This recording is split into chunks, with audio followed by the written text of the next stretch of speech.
Hi folks, here's a quick guide of how you can crop an image online without downloading or installing any app by just directly going to lightxeditor.com.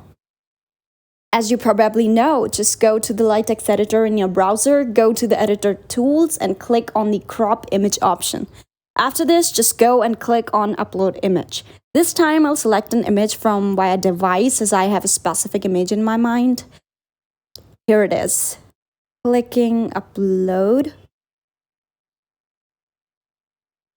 Perfect. Now the tool section will be selected by default. Here I'm choosing social media. This section has so many social media platform options depending upon which one you want to post on. Selecting Instagram, see so many options to create stories, posts, landscapes, portraits.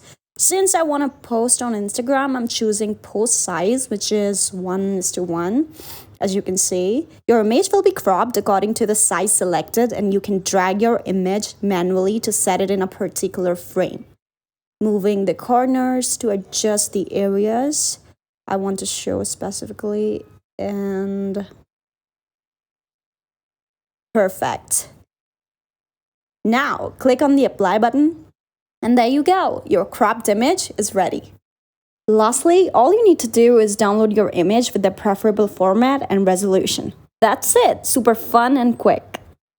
And that's how you can crop an image online. If you have any questions, let us know in the comment section below. If you want to see more videos like these, please make sure that you hit the subscribe button if you haven't already. And while you're at it, hit the like button. Thanks for watching.